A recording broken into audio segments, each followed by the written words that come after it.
ნაწარმოები შეიცავს თამბაქოს ნაწარმის, თამბაქოს აქსესუარის ან მოწყობილობის მოხმარებას. ნუ აიძულებთ ბავშვებს ისუნ თქვენ თქვენი კვამლი. მოწევა მავნებელია თქვენი ჯანმრთელობისათვის. ხელოვნური ინტელექტი შენმოქმედებაში. ტექსტი, ვიდეო, ფოტო, აუდიო. ერთი მოდულის ღირებულება მხოლოდ 19 ლარი.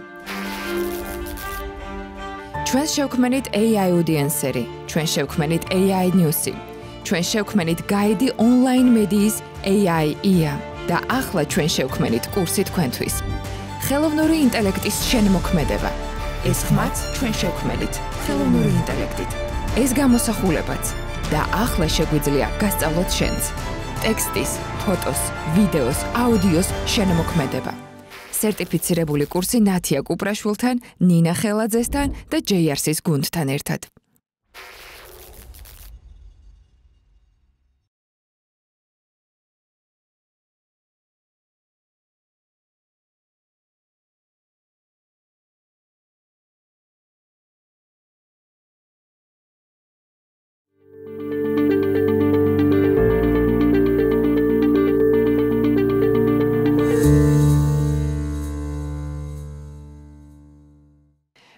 ჩვენს მტერს უცხოძალა Deep State-ი, ჩრდილოელი მეზობელი თუ მარტივად რუსეთი.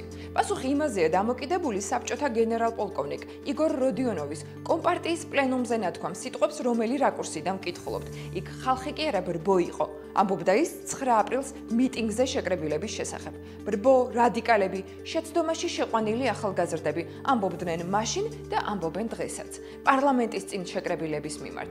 იმ პარლამენტის, რომელთანაც 9 აპრილს დაღუპულთა მემორიალთან ქართული ოცნება უკვე აღარ მიუშვეს. მტერს აქვს სახელი და ეს სახელი რუსეთია. უნდა მიიღოს თუ არა ოპოზიცია მუნიციპალურ არჩევნებში მონაწილეობა, ნიშნავს თუ არა მონაწილეობა 2024 წლის არჩევნების შედეგების ლეგიტიმაციას. რას აკეთებს ახლა ოპოზიცია? ახლა, როდესაც ქართული ოცნება კანონზე იღებს და სამოქალაქო საზოგადოებას და დამოუკიდებელ მედიას დაფინანსების წყაროებს უქრობს. თავად ოპოზიციას კი გაუქმებით ემუქრება. პატა ზაქარიაშვილი კონფლიქტოლოგი, შერიგებისა და სამოქალაქო თანასწორობის საკითხებში ყოფილი მინისტრი და გიანოდია პოლიტიკის ანალიტიკოსი, საქართველოს განათლების და მეცნიერების ყოფილი მინისტრი არიან დღეს ჩვენი სტუმრები. მუნიციპალურ არჩევნებთან დაკავშირებით საზოგადოებაში არსებული განსხვავებული პოზიციების გათვალისწინებით ჩვენ სტუდიაში სტუმრად მოწვევის მიზნით არაერთ ადამიანს დავუკავშირდით. ცხადია მათაც, ვინც კატეგორიულად ეწინააღმდეგება ამ არჩევნებში ოპოზიციის მონაწილეობას სხვადასხვა არგუმენტების გამო, თუმცა ასევე სხვადასხვა მიზეზთა გამო მათ უარი გვითხრეს. საუბრობთ მუნიციპალურ არჩევნებზე და გვინდა ჩვენმა აუდიტორიამაც აქვე იცოდეს ინფორმაციის დონეზე, რომ წელს 2025 წელს საქართველოში მუნიციპალური არჩევნების წელია. ბევრი კითხვა, აზრთა სხვადასხვაობა, კრიტიკული პოზიცია ახლავს ზოგადად მუნიციპალურ არჩევნებზე მსჯელობას.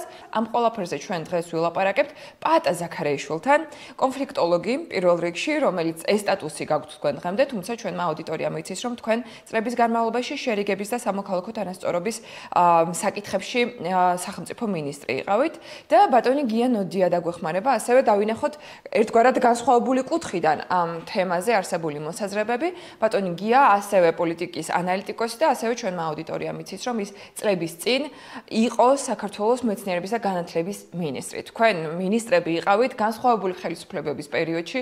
ესეც მნიშვნელოვანია ჩვენი აუდიტორიისთვის, ალბათ იმისთვის, რომ სხვადასხვა რაკურსებით და სხვადასხვა პოლიტიკური წარსულიდან დავინახოთ დღეს მიმდინარე მოვლენები და გავაანალიზოთ.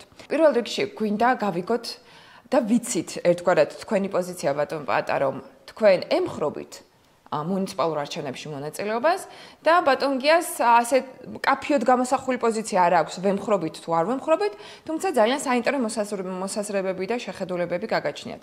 რატომ უნდა მიიღოს მონაწილეობა ოპოზიციურმა პარტიებმა მუნიციპალურ არჩევნებში? ეს იქნება პირველი შეკითხვა.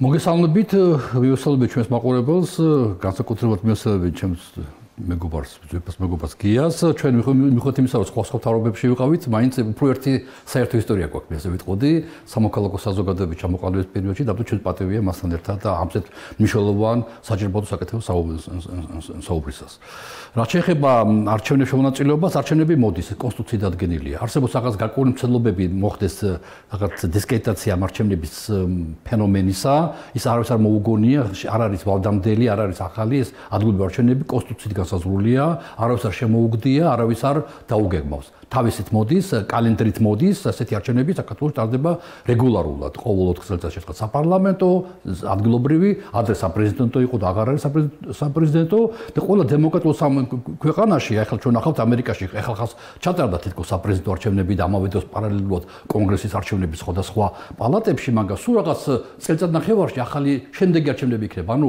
დემოკრატიულ სახელმწიფოებში რათა შეამოწმონ პულსი საზოგადოებაში თუ რა ხდება რენტგენის სურათი გადაუღონ არჩევნების დღეს რენტგენის სურათის გადაღება ხდება დემოკრატიულ სახელმწიფოებში თქო და ხას უსველ დემოკრატიულს ანუ რაც უფრო გაშლილია არჩევნების რაოდენობა კალენდარში მით უფრო ჯანმრთელია ჯანსაღია საზოგადოება ამიტომ ისა დაგეგმილია არჩევნები ყოველთვის პირველი რეაქცია უნდა იყოს მე მონაწილეობ არჩევნებში მე შეიძლება იყოს პროცესიდან გამომდინარე ხელისუფლება როგორ იქცევა, ეჭვი შეიტანო მონაწილეობაში და არჩევნების წინ თქვა რომ არ მონაწილეობ. იმიტომ მიზეზი და დაალაგო არგუმენტები და თავისთავად მიუღებელი არაფერი არ არის რომ ვინღაც არ მონაწილეობს არჩევნებში. მაგრამ პირველი რეაქცია უარყოფითი, ჩემთვის როგორც თქვა ასე ადამიანისთვის რომელიც პოლიტიკას სწავლობ არის გამოუგნებელი, იმიტომ რომ როგორ ამბობ უარს კონსტიტუციით დადგენილ სახელმწიფოს ცხოვრებაზე და პლუს შენს ახლა ვალდებულება და არ მიმაჩნია მოქალაქის ვალდებულება დარჩენაში მონაწილეობა, მაგრამ ჩვენნაირ ქვეყანაში სადაც მართლაც ასეთი მძაფრად და ვითარება ხალხი ქუჩაშია, უკმაყოფილოა, უამრავი რამე ხდება ჩვენ გარშემო, ამ დროს ღმერთი კონსტიტუცია გაძლევდეს ინსტრუმენტს რომ რაღაც ცვლილებები შეიტანო, ან ვერ შეიტანო, რაღაც შანსები გეძლევა, რომელიც შეიძლება გამოიყენო ან ვერ გამოიყენო და ამაზე აპრიორი წინასწარ თქვა უარი და ხელისუფლებას გადაულოცო უმტკივნეულოდ, გაიმყარო ძალაუფლება, ეს ჩემთვის გაუგებარია. ამიტომ პირველი, ყველაზე მარტივი, ყველაზე ზედაპირული არის, უნდა მივიღოთ მონაწილეობა და მე უნდა დავიწყო საუბარი, რას მოგცემს და შეიძლება აღმოჩნდეს ჩიხში შევედით ის რომ მე თვითონ თქვა რომ არა ხარ ასეთ არჩევნებში მონაწილეობას აზრი არ აქვს მაგრამ პირველად რა თქმა უნდა ეს არის კონსტიტუციით დადგენილი თანაც კრიზისის შემდგომი პერიოდი 28 ოქტომბრის არჩევნები ცალსახად და მკაფიოდ გაყალბებულია მანიპულირებულია აშკარად ჩანს უამრავი ნიშნები რომ ეს მანიპულირებადი იყო და სხვა შედეგი დადგებოდა რომ ყოფილიყო სამართლიანი არჩევნები და დღეს გვექნებოდა საკმაოდ დემოკრატიული და კარგი პარლამენტი და აი ამ ფონზე წლის თავზე ზუსტად არის ახალი არჩევნებისაც შეიძლება შეამოწმო გაითვალისწინო მოწინააღმდეგის ამ შემთხვევაში ხელისუფლების შეცდომები, შენი შეცდომები და უფრო მომზადებული მიხვიდე აი ასეთ სერიოზულ არჩევნებზე. ძალიან ბევრი მნიშვნელოვანი ერთგვარი დათქმა იყო თქვენს პასუხში. ის რომ დემოკრატიული სახელმწიფოს და დემოკრატიული საზოგადოებისთვის არის ეს ერთგვარი მზომელი იმ პოლიტიკური გემოვნების და ამას აუცილებლად დაუბრუნდებით, იმიტომ რომ თქვენ რომ ეხლა კაფიო ოპონენტი ყოლოდათ სტუდიაში ის აუცილებლად გეტყოდათ რომ საქართველოს დღეისათვის ბევრი აქტორისთვის უკვე აღარ მოიაზრება დემოკრატიულ სახელმწიფოდ შესაბამისად აქვე თქვენ ასევე ახსენეთ რომ 2024 წლის არჩევნები იყო გაყალბებული რაც ასევე ოპონირების შემთხვევაში გამოიწვევდა კონტრშეკითხვას თუ კი 2024 წელს სისტემამ გააყალბა არჩევნები ისე რომ დღეს გვაქვს უმეტესისთვის ალბათ ერთპარტიული პარლამენტი, მაშინ რატომ ვერ გააყალბებს ის 2025 წლის მუნიციპალურ არჩევნებს? ამაზე აუცილებლად ვილაპარაკებთ, მაგრამ მანამდე ბატონ გიასაც მინდა დავუთმოთ შესაძლებლობა მივცეთ უპასუხოს იმ პირველ საბაზისო შეკითხვას, უნდა მიიღოს თუ არა ოპოზიციამ თვითმმართველობის მუნიციპალურ არჩევნებში საქართველოში დღეისათვის არსებული კონტექსტის გათვალისწინებით. ხო, ну მე არა მაქვს ამაზე ცალსახა პასუხი, ანუ პოლიტიკური კლასი და მთლიანად, ну პროდემოკრატიული საზოგადოება, ასე ვთქვათ, გავარ დილემის წინაშე, როდესაც ერთი გადაწყვეტილება ცუდია და მეორეც, ანუ ცხადია რომ მათ ახლავე თქვან ცალსახად რომ არ ვიღებ ყველამ ერთხმად რომ არ ვიღებ მონაწილეობას არჩევნებში, ну ბუნებრივი კითხვა მოდის, აბა რასაკეთებთ, ხო? ანუ ამ ვთქვათ, ქუჩის პროცესებში ვხედავთ, რომ ოპოზიციას დიდი როლი არ აქვს, თუ არჩევნებშიც არ იღებს მონაწილეობას, აბა ოპოზიციის ადგილი რა არის საერთოდ? რისთვის არსებობენ ოპოზიციური პარტიები? ეს, ну, მათთვის ძიმე კითხვაა. მაგრამ მეორე მხრივ თუ იტყვიან რომ მონაწილეობთ არჩევნებში, მაშინ მთელი ასე ვთქვათ მათი ქმედება და ასე ვთქვათ რიტორიკა არჩევნების შემდეგ და ბოლო თვეებშიც ასევე რაღაც ეჭვის ქვეშ დგება და წინააღმდეგობაში აღმოჩნდებიან ამ პროცესებთან, რაც პატამ თქვა, რომ ეს კრიზისი იყო თითქოს არჩევნების შემდეგ, რაღაც წარსულ დროში მოიხსენია კრიზისი. არა, კრიზისი მიმდინარეობს, ხო? ჩვენ ვართ ამ კრიზისის ვითარებაში, არ ვიცით ის როგორ დამთავრდება, გასაგებია შეგვიძლია ვთქვათ რა არის უფრო მოსალოდნელი ან ნაკლებად მოსალოდნელი, მაგრამ მიმდინარეობს რაღაც ბრძოლა. ყოველ შემთხვევაში საზოგადოების რაღაც ნაწილი არის იმედიანად, რომ შეიძლება ამ ქუჩაში ბრძოლით რაღაცას მიაღწიოს და გასაგებია რომ მთავარი არგუმენტი ალბათ იმის წინააღმდეგ რომ დღესვე თქვას ოპოზიცია რომ არჩევნებში ვიღებთ მონაწილეობას ნიშნავს რომ წყვეტ ქუჩის პროტესტებს რომ ამაზე უნდა ავიღოთ ხელი იმიტომ რომ სხვა შემთხვევაში აბსოლუტურად ალოგიკური გამოდის მათი ქმედება ბატონ გია, ბოდიში რომ გაწყვეტინებთ, უბრალოდ აუდიტორიისთვისაც პერიოდულად რომ შევაჯამოთ, ანუ თქვენ ახლა ძალიან მნიშვნელოვანი რამ თქვით. მუნიციპალურ არჩევნებში მონაწილეობაზე თანხმობა ოპოზიციის მხრიდან ავტომატურად ნიშნავს იმას, რომ ქუჩაში საზოგადოების პროტესტი უნდა შეწყდეს? ხო, ფაქტობრივად ცხადია რომ შეიძლება თქვა რომ ეს რაღაც არისტოტელეს ლოგიკით ან თანამედროვე მათემატიკური ლოგიკით ასე არ არის, მაგრამ ფაქტობრივად ყველა ასე აღიქვამს. თუმცა იმ ფონზე, როდესაც ჩვენ ხედავთ, რომ ოპოზიციური პარტიების მონაწილეობა ამ საპროტესტო გამოსვლებში არის მინიმალური, თითქმის შეუმჩნეველი და ეს გამოსვლები და საპროტესტო მოთხოვნები, რაც არსებობს, არის აბსოლუტურად საზოგადოების და ახალგაზრდობის ხელში, რატომ ნიშნავს ერთი მეორეს, როდესაც სხვადასხვა ჯგუფი გვევლინება აქტორად და არჩევნების მონაწილე არ არის მხოლოდ პარტიები, არჩევნების მონაწილე არის საზოგადოებაც, პარტიებიც და საზოგადოებაც და მე როგორც საზოგადოების წევრი თუ მე ვთვლი რომ ასე ვთქვათ ხელისუფლებამ რაღაც ისეთი ხაზი გადალახა რომლის შემდეგაც ლაპარაკი სამართლიან არჩევნებზე გახდა აბსურდული ამავე დროს ვერ დაუჭერ მხარს იმის თქმას რომ მოდი ვითომ არ დავივიწყოთ რაც მოხდა ახლა ახალ არჩევნებში მივიღოთ მონაწილეობა ხო ამიტომ ამ აზრით პარტიები და საზოგადოება მოპროტესტეს საზოგადოება არ შეიძლება გაიყოს იმიტომ რომ ეს საზოგადოებაც ოპოზიციაა პრაქტიკულად ხელისუფლებას მას უყურებს როგორც ოპოზიცია ზოგს პარტია ქვია და ზოგს პარტია არ ქვია ეს მეორე ხარისხოვანია და გარდა ამისა რაც ბოლო მინდა ვთქვა დღეს ზოგადად რაც პატამ თქვა არ ვიცი რა სიტყვა იხმარა ზუსტად პირველი რეაქცია თუ პირველი ასე ვთქვათ რაც მოგივა თავში არის ის რომ ახალ არჩევნები ტარდება რაღაც ეს შანსი არსებობს უნდა მიიღო მონაწილეობა და მე ყოველთვის უარყოფითად უყურებდი ბოიკოტებს არჩევნების ბოიკოტი აქამდე არ დგარა წესრიგში მაგრამ ჩემი წრის შიგნით უმცირესობაში ვიყავი ვინც გააკრიტიკა 2020 წლის არჩევნების შემდეგ პარლამენტში არ შესვლა მისი ბოიკოტი მით უმეტეს 2016 წლის შემდეგ ბევრი მოითხოვდა პარლამენტში არ შესვლას და სისულელად მივიჩნიე, მაგრამ 2020 წლის შემდეგ ძალიან ბევრი ადამიანი, რომელიც ადრე მიიჩნევდა, რომ ეს სისულელეა, დაეთანხმა, ხო, ამას. მაგრამ გარდა ამისა, ჩვენ დღეს უკვე სხვა ვითარება გვაქვს იმისგან, რაც იყო თუნდაც 2024 წლის ოქტომბერში ან სექტემბერში, ხო?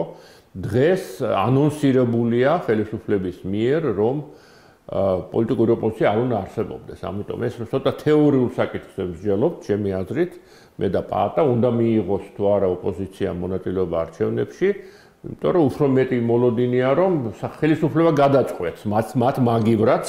აკრძალავს ოპოზიციას. აკრძალავს ამ ოპოზიციას და ეს ნათქვამი აქვს წინასწარ. ასე რომ ამ ვითარებაში ოპოზიციის პარტიების მხრიდან იმასაო, რომ ჩვენ ვითომ არაფერი არ ხდება და ჩვეულებრივ რაღაც რუტინულად, როგორც 2024-ში ან 20-ში ან მანამდე ან რაღაც სხვა დროს ვემზადებით არჩევნებისთვის, ჩემი აზრით ცოტა ალოგიკურია. ბატონ პატა, აი სწორედ ამ მიმოხილვიდან გამომდინარე, რაც ძალიან დიდი მადლობა ბატონ კიას ვნახეთ ისტორიული გზები, რომელმაც მიგვიყვანა ამ შედეგამდე, ბევრ რამეზე მეტყველებს და როგორც მანამდე ვთქვით, თქვენ ძალიან ბევრი მნიშვნელოვანი დათქმა გააკეთეთ თქვენს პასუხში, იქვე დემოკრატიულობა და არჩევნების ჩამტარებელი მექანიზმის სანდოობა. აი ამ ყველაფრის გათვალისწინებით, მით უფრო როდესაც ვხედავთ, რომ ქართული ოცნება პრინციპში არ ჩერდება. მაშინ, როდესაც ოპოზიციის სპექტრში ჩვენ ვერც მოქმედებას ვხედავთ და ვერც ერთიან პოზიციას, ვხედავთ, რომ ქართული ოცნება მოქმედებს და ცოტა ხნის წინ კახაკალაძის განცხადებაც ვნახეთ, რომელშიც ის ამბობს, რომ ქართული ოცნება თვითმმართველობის არჩევნებში გაიმარჯვებს. ანუ ისინი მუშაობენ, ქმნიან ახალ სამინისტროს, საკადრო პოლიტიკას ატარებენ და ცვლიან მნიშვნელოვან ფიგურებს, პოლიტიკურ ფიგურებს და თან ამბობენ, რომ ჩვენ ამ არჩევნებში გავიმარჯვებთ. ამ ყველაფრის გათვალისწინებით მაინც ფიქრობთ თუ არა, რომ მნიშვნელოვანია თვითმმართველობის არჩევნების თვის მომზადება და ამაზე პოლიტიკურ სპექტრში, ოპოზიციურში ძირითადად იცით თუ არა რა ტიპის დისკუსიები მიმდინარეობს. ხო, რა თქმა უნდა, უკვე საკმაოდ ცოტა თითქმის გაიყო დრო წინა არჩევნებსა და შემდეგ არჩევნებს შორის. პრაქტიკულად 5-6 თვე არის გვაშორებს ორივე არჩევნებს. და ნუ დრო მიდის და არანაირად არ ჩანს, რომ ქართული ოცნება აპირებს დანიშნოს ახალი არჩევნების საპარლამენტო. ღმერთმა კრას ხოლმე დანიშნოს, მე მომხრე ვარ და პრინციპულად და კატეგორიულად მომხრე ვარ. მაგრამ მათი სხეულის მოქმედებით, განცხადებებით, ცინიზმით, უტიფრობით, სარკაზმით ყველაფერი ჩანს, რომ ისინი მშვიდად არიან და არ ელოდებიან, არ აპირებენ. რაღაც შეიძლება მოხდეს, შეიძლება მართლა სერიოზული სანქციები დაეკისროს ივანიშვილს უშუალოდ მის ოჯახს და კაცი გამოვიდეს მდგომარეობიდან და უბრძანოს, უკარნახოს თავის გუნდს, რომ არ იქა და ახლა მე მოიფიქრეთ, ალბათ ყველაზე კაი ვარიანტია გადაუგდოთ ამათ ეს აკრავი, აქვია ახალი არჩევნების საპარლამენტო. შეიძლება.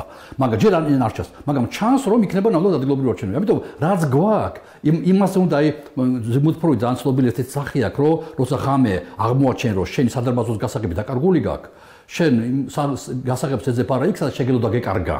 არბასაც განათებული ადგილია, მიდიხარ, სადაც განათებული ადგილია ქუჩაში, იქ დგები და იქნება აქ მაინც იყოს ჩემი გასაღები, თუმცა ის არ იქნება. როცა ჩვენ ასე სიბნელეში ვართ, ერთადერთი სინათლე არის ადგილობრივი არჩევნები დღეს. მე 3 წელი არჩევნები არ იქნება. კალენდრით. ღმერთმა კრავს რომ ამის მივაქციოთ, მაგრამ კალენდრით არ იქნება. შესაბამისად, აი ამ სინათლის ხელიდან გაშვება არ შეიძლება. და ამიტომ აქედან გამომდინარე, როცა ლაპარაკობენ რომ გაყალბდება, ახალი არჩევნები არ გაყალბდება? საპარლამენტო. ანუ ის არჩევნები, რომელიც შესაძლოა დაინიშნოს, არსებობს იქაც რისკი, თქვენი თქმით, რომ იქაც თუ კი იგივე ადმინისტრაცია ჩადა. რატო რისკი? ამ შემთხვევაში ჩემთვის შემოდის ადგილობრივი არჩევნების უპირატესობა. თუ ადგილობრივი არჩევნები ჩვენ ფრონტს შლით და სხვადასხვა ადგილებში უპირისპირდებით. ჩვენ გვაქვს მაგარი შანსები საზოგადოებას, რომ სხვადასხვა ქალაქებში მოვიგოთ ან შანსები გვაქვს მოვიგოთ. ეს არის თბილისი, მთელი ქუთაისი, ბათუმი, ზუგდიდი, რუსთავი, აქ ყველგან არის სერიოზული მუხტი პროტესტისა. სხვა ქალაქებში სამწუხაროდ ნაკლები, მაგრამ უკვე რაც ჩამოთვალე საკმარისია. ამ ქალაქებიდან 2-3 მაინც რომ მოვიგოთ. მაშინ როცა საპარლამენტო არჩევნებში ერთი ობიექტია, პარლამენტია. ამიტომ ხელისუფლების ავტორიტარული ხელისუფლების მთელი რესურსი პარლამენტზეა მოგებული. სიების გადანაწილება, ვისად იქნება, როგორ იქნება კომისიები, კომიტეტები, საბჭოები, უამრავი რაღაცეები და ყველა მობილიზებულია ერთ ორგანოს არჩევაზე. ჩვენ 5-6 ორგანო გვაქვს. შეიძლება გადავანაწილოთ სადღაც რომელიღაც პარტია უფრო ძლიერია სამეგრელოში, სხვა იმერეთში, ზოგი კახეთში და ასე შემდეგ. და მოდი მივცეთ საშუალება დავეხმაროთ ერთმანეთს. ანუ ჩვენი ძალების მეტი გამოსა შეიძლება. კი აბსოლუტურად დარწმუნებული დამეთანხმება, რომ იგივე დასავლეთში და დემოკრატიის თეორიაში ადგილობრივი არჩევნები უფრო დემოკრატიული ინსტიტუტია ვიდრე საპარლამენტო. საპარლამენტო პოლიტიკურია და ხშირად პარლამენტში ჩვენ ვდებთ პოლიტიკურ თემებს, რომელიც საგარეო იგულისხმება და ესეთი ნიუანსები, რაც რაღაცებს შეიძლება თვალი დახუჭა პოლიტიკაში მოსულა, როცა გეოპოლიტიკური გამოწვევები გაქვს უკრაინა, რუსეთი, რაღაცები, პარლამენტი უფრო მობილიზებულია პოლიტიკაზე. ადგილობრივი არჩევნები წმინდა წყლის დემოკრატია. ყოველი გლეხი, ადგილობრივი მოქალაქე მას ზუსტად იცის ბიუჯეტი როგორ იხარჯება, როგორ უნდა იხარჯებოდეს, გზა ჭირდება თუ წყალი ჭირდება თუ კანალიზაცია თუ არხი და ასე შემდეგ. ხალხი ჩართული ყავს დემოკრატიაში. უნიკალური შანსი გაქვს ეს სკოლა გაიარო ადგილობრივი და ხელახლა დაუბრუნდეს შემდეგ საპარლამენტო არჩევნებს. მაგრამ რაშიც მინდა ახლა შევეკამათო სხვა დავინახო რომ არ ნიშნავს რა თქმა უნდა არ გამორიცხავს რომ აქციები შესუსტეს ბაკიმიდოთ არჩევნებზე მაგრამ მეორე ხო რატო არ გამორიცხავ რატო გამყარდეს მე მიმაჩნია რომ ჩემი იდეაა და არაერთხელ შეთავაზე რომ ჩვენ დღეს მოვიტყოთ ორ რამეს საპარლამენტო არჩევნები პლუს პოლიტპატიმრების განთავისუფლება მოდით ხალხო თუ მივდივართ თეორიულად წარმოვიდგინოთ მივდივართ ჩვენ ადგილობრივ არჩევნებზე ანუ ჯერ ვარი არ გითხოვს და წარმოვიდგინოთ ესეთ იდეალურ ვითარება ჯერ არ გითქვა შეიძლება უთხრა თქვათ რომ თუ არ ანთავისუფლებ პატიმრებს და თუ არ ატარებ სამართლიან არჩევნებს მე არ მივიღებ მონაწილეობას ადგილობრივ არჩევნებში ეს თემა წინასა კი არ დავაყენო ბოლოში დავაყენო რათა გამოვგლეჯო ამ ავტორიტარ მმართველობას პატიმრების უცოტა და მეწნაკლება შევამსუბუქო და გავაკეთილშობილო ისა ქვია საარჩევნო ადმინისტრაცია რათა უკეთესი პირობები იყო იმიტომ რომ თვითონ ხო მამონათებს მე ხელისუფლება საზოგადოებას რომ ესენი მაინც მიიღებენ მონაწილეობას დაგწინა რა თუ არ მივიღოთ მონაწილეობა მე მაინც გონია რომ მათ არ უნდათ რომ მივიღოთ მონაწილეობა ჩემი აზრია მაგრამ ჩვენ პირობა დაუყეროთ პირველ რიგში ჩემთვის მაინც პატიმრების მნიშვნელოვანია მათი ყოფნა აბსოლუტურად უსამართლოდ ამ საპრობილეში პრინციპულია ამიტომ რატო არ შეიძლება ეს თემა საპარლამენტო არჩევნებს კი არ ჩავაბათ რომელიც ან იქნება და ან არა ჩავაბათ ადგილობრივ არჩევნებს რომელიც იქნება და თუ მაინც არ მივდივართ არჩევნებში აქ დავუყუროთ პირობა იქნებ მართლა ანთავისუფლებს ეს ხალხი პატიმრებს და უკვე კარგი შანსი გაქვს სულ ცოტა რაღაცა მაინც მოიგო და ნუ თუ პატიმრების განთავისუფლებისთვის არ ღირს წასვლა არჩევნებზე მე მგონი ღირს ანუ უამრავი პლუსები აქვს ადგილობრივს და საკმაოდ დიდი მინუსები აქვს ასე ველოდოთ ესე ზღვისპირას ამინც ახალი საპარლამენტო არჩევნების ფონზე და ეს უკვე იქნება საბაბი აქციების გაგრძელებისა რომ მოვითხოვოთ პატიმრების განთავისუფლებას ძალიან დიდი მადლობა თქვენი საუბრის პარალელურად ხედავდი რომ ბატონ გიას ქონდა რეაქციები რამდენიმე თქვენს შეფასებასთან და შესაძლო სცენებთან დაკავშირებით და ძალიან მინდა მასაც მოვუსმინოთ უბრალოდ მანამდე მინდა მოკლე კომენტარი გავაკეთო საბა ბრაჭველი არის ერთ-ერთი ძალიან მნიშვნელოვანი იდეების და შეფასებების გამავრცელებელი ბოლო პერიოდში სოციალურ ქსელში სამხალხო საზოგადოების ფონდს წარმოადგენს და ჩვენ გქონდა მცდელობა ისიც მოგვეწია სტუდიაში თუმცა უარი გვითხრა მაგრამ მის პოსტში რომელიც მუნიციპალურ არჩევნებს შეეხებოდა ის ამბობდა შემდეგ რამეს რომ მუნიციპალურ არჩევნებზე ფიქრი ახლა როცა ისიც კი არავინ იცის შეძლებს თუ არა ოპოზიცია მასში მონაწილეობას სხვა პროცესებისთვის დროისა და რესურსების მოკლება პრინციპში რასაც თქვენც ამბობთ ბატონ გია თქვა რომ რასაც პაატა ლაპარაკობდა იყო მართალი შარშან მაგრამ ჩვენ შარშან აღარ ვართ ახლა პრინციპულად სხვა ვითარებაში ვართ მაგრამ ორ კონკრეტულ რამეში მინდა არ დავეთანხმო ერთი რომ მან გააკეთა ასეთი შეფასება რომ რაღაც პროექტში ვართ და ერთადერთი სინათლე არის მუნიციპალური არჩევნების რაღაც მოახლოება მე მგონი შეიძლება სიბნელეში ვართ მაგრამ მთავარი სინათლე არ არის მუნიციპალური არჩევნები მთავარი სინათლე არის ასე ვთქვათ ქართული საზოგადოების დიდი ნაწილის ასე ვთქვათ ძალიან ჯიუტი თქვათ მტკიცე პროტესტი და ასე ვთქვათ შეუგოებლობა რეალობასთან რომ ის განწყობა რომელიც არსებობს იმ ადამიანებში ვინც დღეს ქუჩაშია არის ის რომ ან ჩვენ მივდივართ ბელარუსის გზაზე ბელარუსი არის უფრო ხშირად მოხსენიებული ასე ვთქვათ მაგალითი და არა ვთქვათ აზერბაიჯანი ან რაღაც მაგრამ არა აქვს მაგას მნიშვნელობა ან ვაგრძელებთ ბრძოლას და ეს არის ნათელი წერტილი ეს არის მუნიციპალურ არჩევნებზე არა ვარ გაკეთებული რომ ის ხო გასაგებია რომ არსებობს სკეპტიციზმი რომ ასე ვთქვათ ეს ბრძოლა დამთავრდება წარმატებით რაც იგულისხმება რაშიც იგულისხმება რა თქმა უნდა პრინციპული უკანდახება ხელისუფლების და საპარლამენტო არჩევნების დანიშნა, მაგრამ რა ვიცი, როგორ ჩავთვალოთ, დაუშვათ 10% მივცეთ შანსი იმისა, რომ ხელისუფლება მართლაც დაიხევს უკან, ხო? ანუ ძალიან ალბათ თავშეკავებული შეფასებაა, ხო? 10%-ზე ალბათ პაატას დამეთანხმება, რომ 10%-იანი შანსი არის. ნუ ჩემი აზრით შეიძლება 20-ზე ვილაპარაკოთ, მაგრამ ახლა ბაჭრობა არ გვინდა, ხო? აი ეს 10%-იანი შანსი გაცილებით უფრო დიდი შანსია, ვიდრე მუნიციპალურ არჩევნებში რაიმეს მიღწევის. და ასე რომ მინდა მათემატიკურად თუ არითმეტიკულად ეს სტრატეგია, ამ სტრატეგიის გაგრძელება მაინც უფრო მნიშვნელოვანია. და გარდა ამისა, კიდევ ერთ კონკრეტულ დებულებას, რასაც არ დავეთანხმები, არის ის, რომ თითქოს რა განსხვავებაა ხელისუფლება თუ დათანხმდა საპარლამენტო არჩევნებს, იქაც იგივე ლოგიკაა, რომ იმასაც ხო გააყალბებს, ამასაც გააყალბებს, რა მნიშვნელობა აქვს. ხო და ჩემი აზრით არსებითად რადიკალური განსხვავებაა, იმიტომ რომ მუნიციპალური არჩევნები ჩატარება და მასში რაღაც ოპოზიციად წოდებული პარტიების მონაწილეობა, ალბათ ეს არის, ასე ვთქვათ, ხელისუფლების მიზანი, რომ რეალური ოპოზიციას არ მიაღებინოს მონაწილეობა, მაგრამ მაინც მრავალპარტიული დაარქვას, იმიტომ რომ რაღაც იქ, ვთქვათ, გირჩი მიიღებს მონაწილეობას ან ვიღაცა. ხო, ეს არის ხელისუფლების სტრატეგიის გაგრძელება, რომ ასე ვთქვათ, ძაღლიყებს ხარავანი მიდის, ვიღაცები აპროტესტებენ, ერთი მუჭა 500 კაცი deep state-ის აგენტები და ჩვენ ახლა ვაგრძელებთ ჩვენ საქმეს და მივდივართ როგორც მივდიოდით. თუ ხელისუფლება იმ რა ვიცი 10, 20 თუ 40%-იანი ალბათობით დანიშნავს საპარლამენტო არჩევნებს, ეს ნიშნავს იმის აღიარებას, რომ მან გააყალბა წინაარჩევნები. ხო, ანუ სხვანაირად ეს ლოგიკურად შეუძლებელია გააკეთო და ეს იქნება რადიკალური უკანდახევა. ეს იქნება მისი სისუსტის ჩვენება, ეს იქნება რადიკალური გადახვევა იმ გზიდან, რომელსაც ის ადგას და ეს ნიშნავს, რომ საზოგადოებრივი აზრი არსებითად შეიცვლება და ამ შემთხვევაში გულისხმობ მათი მომხრეების აზრს, რომ ესენი მიდიან. ესენი წამსვლელები არიან. პარტია, რომელიც აღიარებს, რომ წინა არჩევნები მოიგო მხოლოდ გაყალბებით, ეს ნიშნავს, რომ ის აღიარებს, რომ ის წამსვლელია. ასე რომ და ბუნებრივია, რომ ამ რაღაც ახალი არჩევნები დანიშნა გულისხმობს რაღაც ცვლილებებს საარჩევნო ადმინისტრაციაში და რაღაც ესე ვთქვათ და ასე შემდეგ. ასე რომ ხელისუფლების მიერ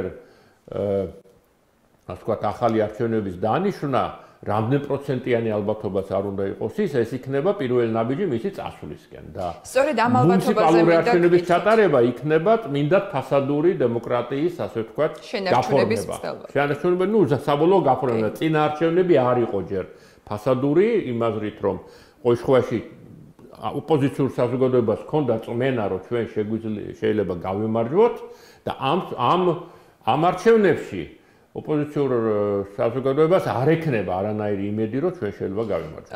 არც თბილისში, არც ბათუმში და არც არცახში. რამდენიმე რამეს მინდა გავუსვა ხაზი, ისევ იმ გადმოსახედიდან სტუდიაში ის ოპონენტები რომ ყოფილიყვნენ, რომლებსაც რადიკალურად განსხვავებული პოზიცია აქვს თქვენგან. ერთი ალბათ იმაში დაგეთანხმებოდნენ და მათ შორის საბა ბრაჭველის პოსტში ასევე იყო მოყვანილი ის, რომ იმედგაცრუების დონე, რომელიც დღეს არის საზოგადოებაში, იმდანად მაღალია 2024 წლის არჩევნებთან შედარებით, რომ მუნიციპალურ არჩევნებში მონაწილეობა აპრიორი გამარჯვებას ოპოზიციისთვის არ ნიშნავს. და მეორე არგუმენტი, რაც მას ასევე ჰქონდა მოყვანილი, იმ ქალაქებშიც კი, მაგალითად, რომელიც თქვენ ჩამოთვალეთ, რომ დავუშვათ თეორიულად, რომ გაიმარჯვოს ოპოზიციურმა კანდიდატმა, რისთვისაც პირველ რიგში ალბათ საჭიროა ოპოზიციის შიგნით ერთობა და ერთიან კანდიდატზე შეთანხმება, რასაც ჯერჯერობით რა თქმა უნდა ვერ ხედავთ, მაგრამ ესეც რომ დავუშვათ, არსებობს იმის ალბათობა, როგორც საბას ეწერა, რომ ამ სცენარში ხელისუფლება და მმართველობაში მყოფი ქართული ოცნება გადაწყვეტს, რომ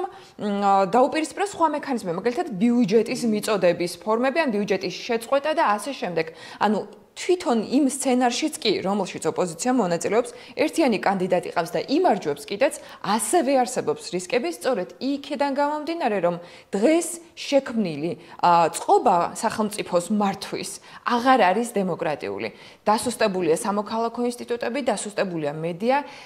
ფაქტობრივად ყოველდღიურ რეჟიმში არის ისეთი კანონებზე მსჯელობა და იღებენ ისეთ კანონებს, რომელიც წყვეტს დაფინანსების წყაროებს მიუკერძოებელ დამოუკიდებელ წყაროებს დამოუკიდებელი ორგანიზმებისთვის. შესაბამისად, ასეთ მოწყობაში ის სცენარიც კი, როდესაც თეორიულად იმარჯვებს რომელიმე ოპოზიციური კანდიდატი, ასევე რისკების მატარებელია. რისკები ყველაფერშია. მე მგონი რომ საერთოდ მე ჩემი მოსაზრება ხუმრობითი რომ დაიგრძელოს საქართველოში ზღაპარი 1 კილო ერბო. თორემ წინასწარ გვასწავლია რომ რაღაცა შეიძლება იოცნებოდა აგიორთქდეს. არა, უნდა შეხვიდე პროცესში, ეს ერბოზე კი არ უნდა ოცნებობდე, უნდა წახვიდე ბაზარში და გაყიდო და მაშინ აქ ამას აზრი. ამიტომ ყველაფერი შეიძლება მოხდეს, მაგრამ თუ არაფერი არ გააკეთე, არაფერი არ მოხდება. არაფრის კეთებით, არაფერი კეთდება. ამიტომ საჭიროა შესვლა. მე და გია მოვესწარით საბჭოთა კავშირს და საბჭოთა კავშირის დაშლას და ჩვენ ხედავდით როგორ კამათობდა ორი ძლიერი ძალა ქართული, გამსახურდია და გიორგი ჭანტურია, მიიღონ თუ არ მიიღონ მონაწილეობა უკანონო არალეგიტიმურ საბჭოთა არჩევნებში. და თორემ ჩვენ გაკეთებული არა და იქნებოდა რაღაც პარალელური სტრუქტურები, კონგრესი და რაღაცეები და გამსახურდია წავიდა და გაიმარჯვა საბჭოთა არჩევნებში, უკანონო არჩევნებში და ყველა დაგვამიწყდა, იმიტომ რომ გამოუგნებელი იყო გამარჯვება. გამოუგნებელი იყო ეს ერთი. და ამიტომ უნდა შეხვიდე აი ამ ტალახში თუ გინდა არსებობს ხასიდების სიბრძნე არის ერთი რომ თუ გინდა ტალახში ჩაგდებული ადამიანი გადაარჩინო უნდა ჩახვიდე, ჩაიხუტო, ამოიღო. ეს შენ გაჭუჭყიანდები იმ ტალახით, მაგრამ შენ ტალახი არის, მისი ტალახია. კეთილინებოდა ეს სიბრძნეები თქულად არ იწერებოდა, რაღაცების გამოხდებოდა. სააკაშვილმა ადგილობრივი არჩევნები მოიგო, ამით დაიწყო. გვავიწყდება თან მე კი არ იყო, საკრებულოს თავმჯდომარე იყო. და ჩვენ თუ საკრებულო გავიმარჯვებთ, რა ბიუჯეტზე ლაპარაკი, რა თქმა უნდა, რაღაცებში შეგიშლიან ხელს, მაგრამ ეს კიდე მაწინააღმდეგი მუშაობს. თუ არ გავაკეთე და თუ არ მოვიგეთ საკრებულო, სადაც ბიუჯეტს არ მომცემენ, ეს უფრო წარმატებული იქნება თუ არ შევედე საკრებულოში და ყველაფერი კარგად იქნება. კარაქებით იქნება ყველაფერი და არაფერი არ მოხდება. ამიტომ მე მიმაჩნია რომ ყველაზე უარეს შემთხვევაში, მე მგონი რომ რამოდენიმე ქალაქში მაინც გავიმარჯვეთ, მაგრამ ყველაფერი რო წავაგოთ, სულ ცოტა გამოვიტანთ ინფორმაციას. ჩვენ არ მიგვეყო სიტყვას მონაწილეობა არჩევნებში საპარლამენტოში. ხო ვერ დავინახავდით რომ ბიულეტენები ჟონავდა. და სულ ცოტა ყველამ და თელმა სოფლემ დაინახა რომ არ იყო დაცული ფარულობა არჩევნების. ანუ თუ არ შედიხარ, არ გამოგაქვს ინფორმაცია გაყალბებაზე, მანიპულაციაზე, ისინი ჩაატარებენ ყოველგვარ გაყალბების გარეშე ადგილობრივ არჩევნებს. ეს ძალიან პრინციპულად მნიშვნელოვანია და ძალიან მნიშვნელოვანია ის, როცა ჩვენ ვამბობთ, რომ ქვია, ამით ვაძლიერებთ ხელისუფლებას. პირიქით ჩვენ ამით ხელისუფლებას ვასუსტებთ, იმიტომ რომ მას მეტი ენერგიის და გამოტანა ჭირდება თავის სხეულიდან, რათა თუ შეიძლება ასე ითქვას, გადაარჩინოს თავის ძალა. ძალიან უჭერს ქართულ ოცნებას. ეს მას ნახეთ როგორ რამდენ კანონს ღებულობს, როგორ სამართლოდ იქცევიან უცხოელთან ურთიერთობებში. ყველა გადაწყვეტილებები, როგორ რეაგირებენ სანქციებზე, ყველა გადაწყვეტილებები აშკარად ჩანს, რომ მათ უნდათ მიბობდნენ როგორმე, იმამდე რა ქვია, არჩევნებამდე. რა თქმა უნდა ისინი აკრძალავენ ნაცვალ მოძრაობას, მე მგონი. თუმცა გუშინ წინ რაღაცნაირ ხონარის სიმღერა დაიწყეს, რომ ჩვენ თუ მოვასწარით, გვაქვს შანსი აკრძალოთ, ანუ პირველად ამქამდე ამბობდნენ, რომ ჩვენ აკრძალავთ. ეხლა გუშინ წინ ერთმა ორმა დეპუტატმა თქვა, რომ ჩვენ იმედი გვაქვს, რომ კომისია ისე დაასრულებს მუშაობას, რომ მოვასწრებთ საკონსულო სასამართლოში სარჩელის შეტანას. ანუ შეიძლება არ მოვასწრო, შეიძლება აღარ აწყობდეთ აკრძალვა მიზეზთა გამო. ესე ძალიან მნიშვნელოვანი რამაა, რასაც თქვენ ამბობთ, რომ ქართული ოცნება შემთხვევით, ქართული ოცნების დეპუტატი არც ერთი შემთხვევით არც არ ამბობს. რა თქმა უნდა, ამ ალბათობის გაჩენას აქვს თავისი მიზეზები, რომელზეც მსჯელობაც ასევე დაგეთანხმებით, რომ მნიშვნელოვანია და იქნებ გქონდეს სხვა ეთერშიც კიდევ ამაზე საუბრის საშუალო, მაგრამ ისევ რომ დაუბრუნდეთ, ოპოზიცია ახსენეთ თქვენ ორივემ არაერთგზის და ძალიან საინტერესოა საზოგადოებას თქვენი თვალით დანახული ოპოზიციის ქმედებების ანალიზი შევთავაზოთ. სალომე ზურაბიშვილი არაერთგზის საუბრობს ამაზე, რომ დაინიშნება აუცილებლად, მას აქვს ეს განცდა, ყველა ლოგიკა ამაზე მიუთითებს, თუმცა საინტერესოა თქვენ რა ინდიკატორებს ხედავთ ამ სასურველ სცენარში და მეორე, რას აკეთებს ამ დროს ოპოზიცია? რა პროცესებს ხედავთ თქვენ ოპოზიციურ პოლიტიკურ სპექტრში? ნუ, როდესაც ვამბობთ, რომ ის 10%-იანი თუ 20%-იანი შანსი არსებობს ამ პროტესტების გაგრძელების შემთხვევაში, ეს გულისხმობს იმას, რომ ეს ვითარება რაღაცნაირად გადაიზრდება პოლიტიკურ კრიზისში თვითონ ქართული ოცნების მიმართ, ქართული ოცნების თვალითაც, რომ მათ რაღაც პირადად ბიძინა ივანიშვილი ჩათვლის თუ ვიღაცა ჩათვლის, რომ აი რაღაც ასე აღარ შეიძლება და რაღაცა სხვანაირად უნდა გავაკეთოთ და ნუ ჯობია წასვლა ვიდრე ასე ყოფნა. ხო, მე არ ვამბობ, ისე ვიმეორებ, რომ ეს ამის ალბათობის ხარისხზე არ ვსაუბრობ, მაგრამ ეს არის ფორმულა, ასე ვთქვათ. ამ შემთხვევაში ცხადია, რომ ის ამ ეტაპზე არაპირებს არჩევნების დანიშვნას, თუმცა მე არ ვეთანხმები სულ თავიდან თქვა პაატამ, რომ ის არც ნერვიულობს და რაღაც კომფორტულად ნობს თავს, არა, რა თქმა უნდა, ის არაჩვენებს, რომ არ ნერვიულობს, ჩემი აზრით ძალიანაც ნერვიულობს და ძალიან არაკომფორტულად გნობს თავს, მაგრამ ცხადი არ იმჩნევს, ხო? პოლიტიკოსის ის არის, ასე ვთქვათ, ერთ-ერთი ქცევის ერთ-ერთი ნიშანი, რომ არ უნდა იმჩნევდა რაღაცეებს, ისევე როგორც ის არ იმჩნევს თავის ნერვიულობას, შეგვიძლია ვთქვათ, რომ სალომე ზურაბიშვილი შეიძლება არ იყოს ასე ძალიან დარწმუნებული, რომ ახალი არჩევნები დაინიშნება, მაგრამ ну ცხადია ხორეთმის ხალხსო თქვენ აქ ტყუილად გახართ და არაფერი არ გამოგივათ, ხო? იმან უნდა მისცეს იმედი, რომ თუ მტკიცეთ ვიქნებით, ჩვენსაც მივახცეთ, ხო? ბუნებრივია, ეს არის ჩვეულებრივი პოლიტიკური საუბარი, პოლიტიკური რიტორიკის წესი, მაგრამ ორივე მხარისთვის ეს არის კრიზისული ვითარება. გასაგებია, რომ ხელისუფლებას ბერკეტები უჭირავს ხელში და საერთაშორისო ვითარებას მიუხედავად ცალკეული სანქციებია მისთვის მომგებიანია, იმიტომ რომ ტრამპია იქ და ზოგადად დემოკრატია ყველგან უკან იხევს და ასე შემდეგ, მაგრამ ეს არ ნიშნავს რომ სანერვიულო არ აქვს, ასე ვთქვათ და რომ მათთვის ახლა მე ვერ დავიჯერებ რომ 28 ნოემბერს რო ირაკლი კობახიძე იმ განცხადებას აკეთებდა მან რაღაც წინასწარ გასული ქონდა რომ აპრილში 9 აპრილს ის ტიტებს ვერ მიიტანდა იქ და ხალხი აქ იდგებოდა. ხო ეს არ იყო მათ მიერ გათვალისწინებული, ხო ასე რომ და ნუ თანდათანობით ის საკადრო ცვლილებები და რაღაცეები ჩემი აზრით ირიბი მაჩვენებელია მათი შფოთვის და ნერვიულობის. რაც არ არის საკმარისი იმისთვის, რომ ვილაპარაკოთ სახელმწიფო კრიზისზე, მაგრამ ცხადია ისინი ხედავენ, რომ ეს მათთვის ხიფათის შემცველია უპირველეს ყოვლისა საკუთარი მომხრეების თვალში, იმიტომ რომ როგორც კვლევა გამოვიდა ერთ-ერთი, რომელიც აჩვენებს, რომ მომხრეებიც ხედავენ ეს რომ კრიზისია. კრიზისულ ვითარებად ხედავენ ამას. და ამიტომ ჩვენ ყოველთვის ვერ ვიწინასწარმეტყველებთ რა მოხდება, ხო? 27 ნოემბერს ნამდვილად ვერ ვიწინასწარმეტყველებდი მე რომ რაღაცა ისეთი მოხდება, რომ ამხელა პროტესტები აგორდება. ფიქრობდი, რომ აი ჩაიარა ამ არჩევნებმა 1-2 მიტინგი მოეწყო და მორჩა. შევეგუეთ ახალ რეალობას. 28 ნოემბერს უკვე აღმოჩნდა, რომ აღარ ვეგუებით ახალ რეალობას. ხო, არაწინასწარმეტყველებადია ეს პოლიტიკური ცხოვრება და ამიტომ არის, რომ თუნდაც ის 10 თუ 20 თუ 40%-იან შანსს ვიტოვებთ იმისა, რომ ეს მოძრაობა გაიმარჯვებს და რაღაც მნიშვნელოვან შედეგს მიაღწევს.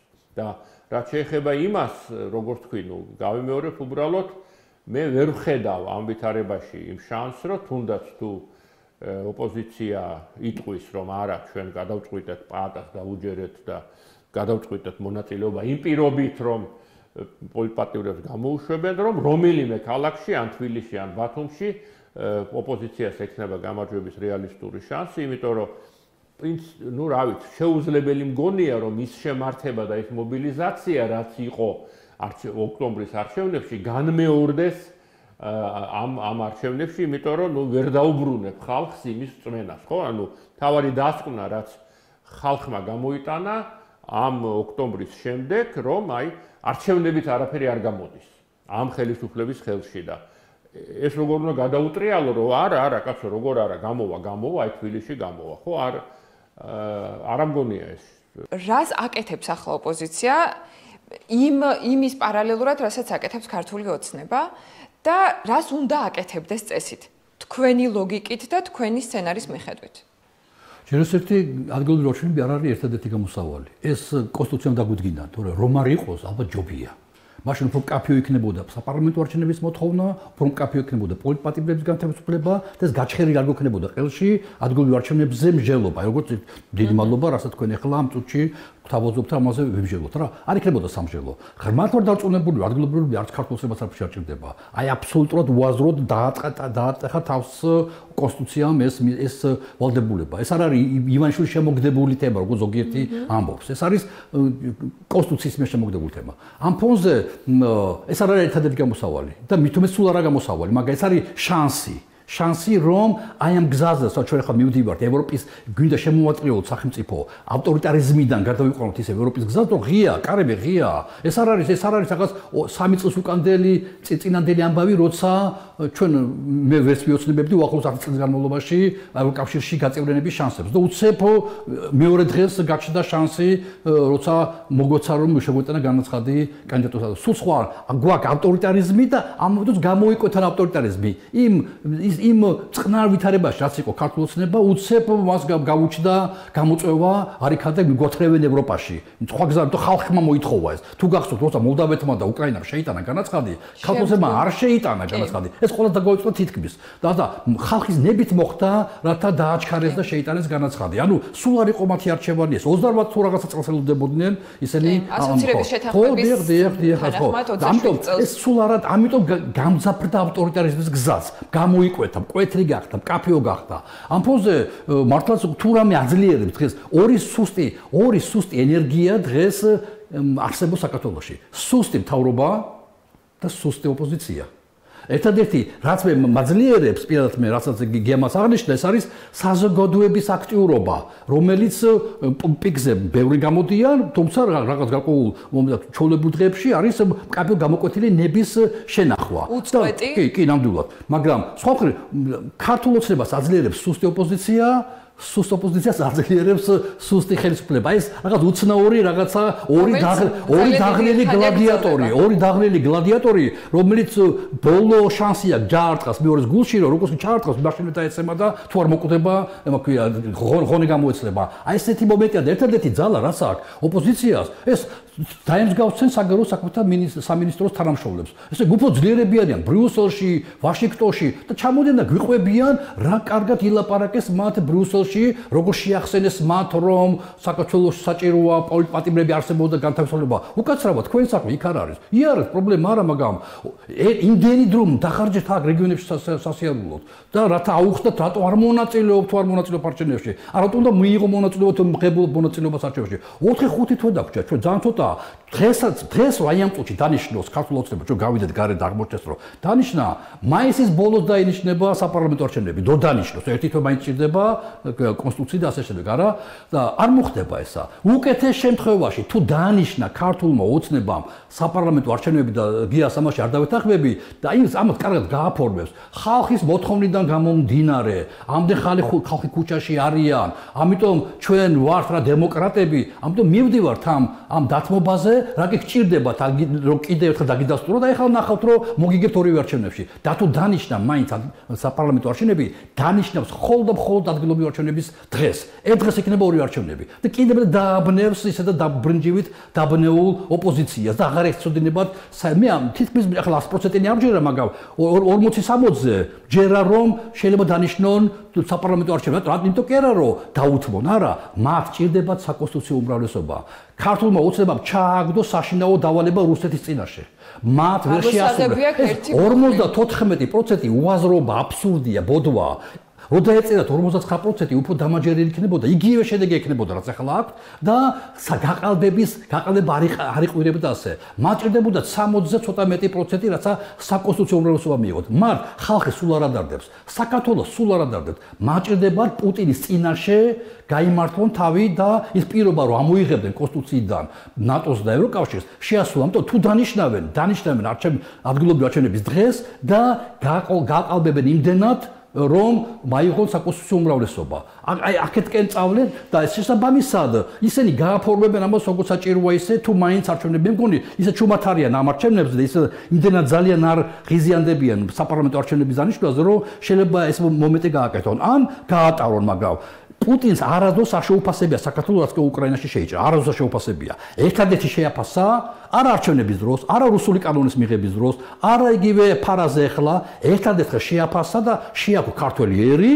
როცა ობახიძე მოარი თქვა ევროკავშირთან დიალოგზე. მხოლოდ მაშინ მათ ჭირდება ძალიან ეს საკონსტიტუციო უმრავლესობა, როცა ივანიშვილი გამოდიოდა, დადიოდა თავისი შუშის ბუტკით თელ საქართველოს მოიარა, არა, ყველგან მხოლოდ ერთ ფრაზას ახსენებდა. ცენტრალური ფრაზა იყო ჩვენ გვჭირდება საკონსტიტუციო უმრავლესობა და როგორც კი არჩევნების დღეს, ღამეს ნახეს შედეგები, მათ არ უზეიმიათ შედეგები. ეს შედეგები არ იყო, რომელიც მათ ჩაეთვლებოდათ როგორც გამარჯვება. ამიტომ ისინი მათ შეიძლება მოინდომონ ისევ საპარლამენტო არჩევნების დანიშნულება, ოღონდ სხვა დროს გაამართლებენ ამას დემოკრატიულობით და მაგრამ ამიტომ ჩვენ ამისთვის უნდა ვიყოთ. და თუ ჩვენ დავიღალეთ და თუკათ ასე მოვიცილეთ კონცეფცია ადგილობრივ არჩევნებში მონაწილეობაზე და თუ ოპოზიციამ ძირითადად უარი თქვა ამაზე მე უცებ შეიძლება სადღაც მაგალითად აგვისტოში თქვა რომ ჩვენ მივდივარ ჩვენ დავნიშნავ ჯანდაბას თქვენ თავი საპარლამენტო არჩევნებსაც და სული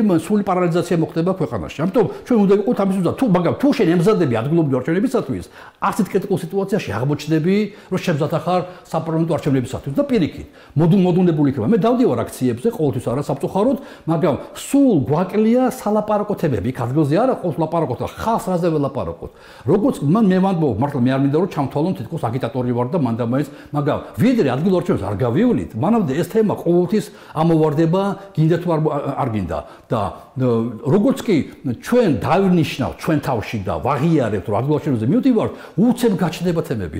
მე იმდანა ვარ, აქვე გურიდანა ვარ და წავალ და იქ ჩემებს დაველაპარაკებ. მე სამეგრელოში ვმუშაობ. მე ის აქტიური ხალხია. ერთგვარი პროცესის გადატვირთვა და ახალი ენერგიის მობილიზებისთვისაც თქვენი თქმით შეიძლება იყოს გამოყენებული კონსტიტუციით გათვალისწინებული თვითმმართველობის არჩევნები. რადგანაც დრო გვეწურება ბატონკია, ბატონ პაატას ადამიანმა რო უსმინოს, პრინციპში ჩანს ერთგვარი სცენარი, რის მიხედვითაც ის ხედავს შექმნილი კრიზისიდან გამოსავალს. ეს რა თქმა უნდა ცალსახად არ ნიშნავს რომ ის გაამართლებს ან არ გაამართლებს, მაგრამ შესაძლოა იყოს მოაზრებული ერთ-ერთ სცენარად. როგორი არის თქვენთვის, თქვენ მიერ წარმოდგენილი სცენარი, რომელშიც ჩვენ ის ბეისლაინი საბაზისო მდგომარეობა ახლა რაც გვაქვს გათვალისწინებული, იმიტომ რომ გადაცემის ჩაწერამდე წინა დღით ჩვენ ნახეთ ბრიტანეთის სანქციები უპრეცედენტო და ბრიტანეთის საელჩომ თვითონვე გაუსვა განცხადებაში, რომ ეს არის პირველი შემთხვევა, როდესაც გენერალური პროკურორის სანქცირება და ძალიან მაღალი დონის საგამოძიებო სამსახურების წარმომადგენლების სანქცირებაზეა. ლაპარაკი სწორედ ამ აქციების დროს ჩადენილი დანაშაულების გამოუძიებლობის გამო.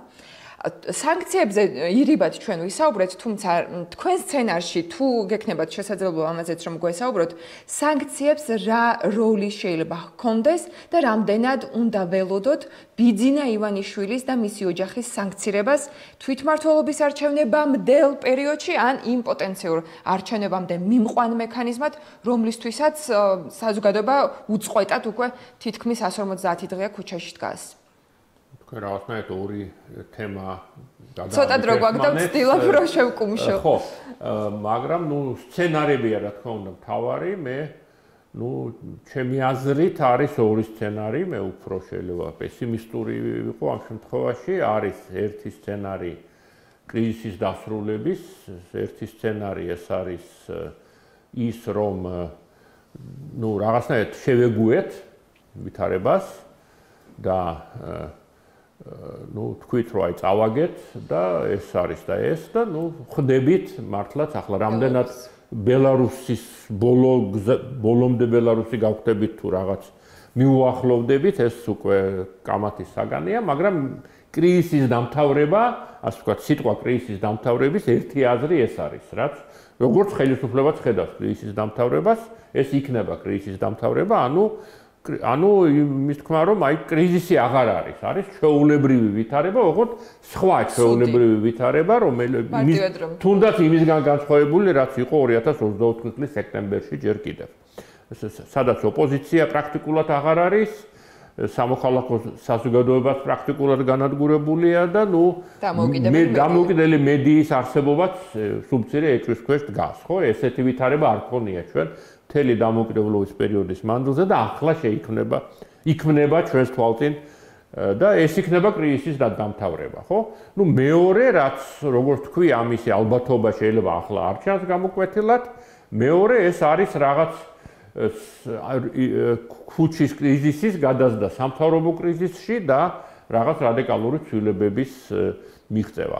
აი, ეს ამას უკავშირდება, რა თქმა უნდა, ყველა ამბობს, რომ აი, რისი იმედი გაქვს. ხო, რა უნდა მოიტანოს ის?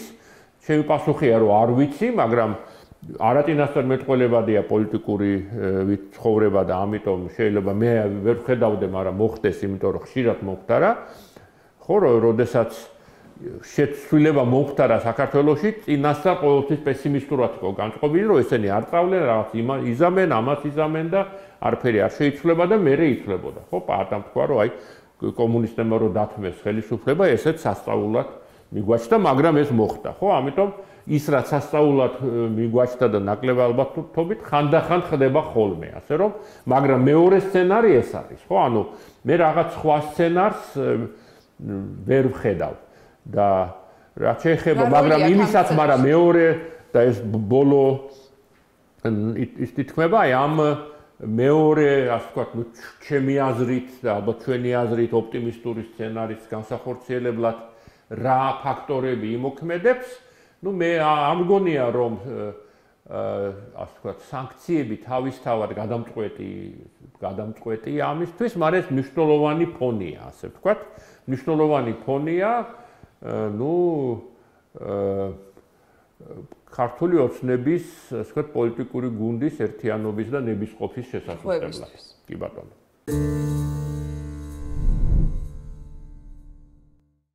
სათვალე დასრულებული აქვს. მადლობთ, რომ გვიყურებთ. შევხვდებით ერთ კვირაში. დროებით.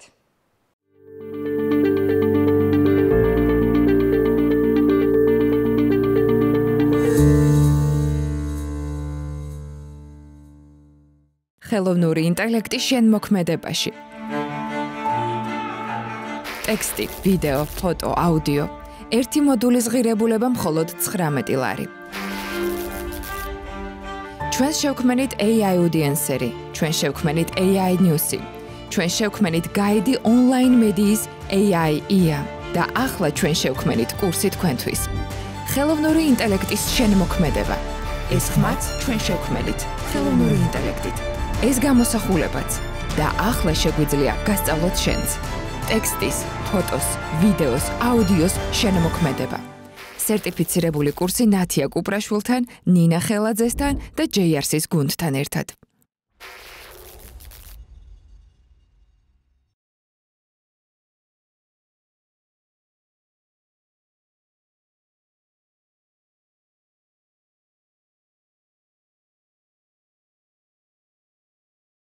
ნაწარმოები შეიცავს თამბაქოს ნაწარმის, თამბაქოს აქსესუარის ან მოწყობილობის მოხმარებას. ნუ აიძულებთ ბავშვებს ისუნთქონ თქვენი კვამლი. მოწევა მავნებელია თქვენი ჯანმრთელობისათვის.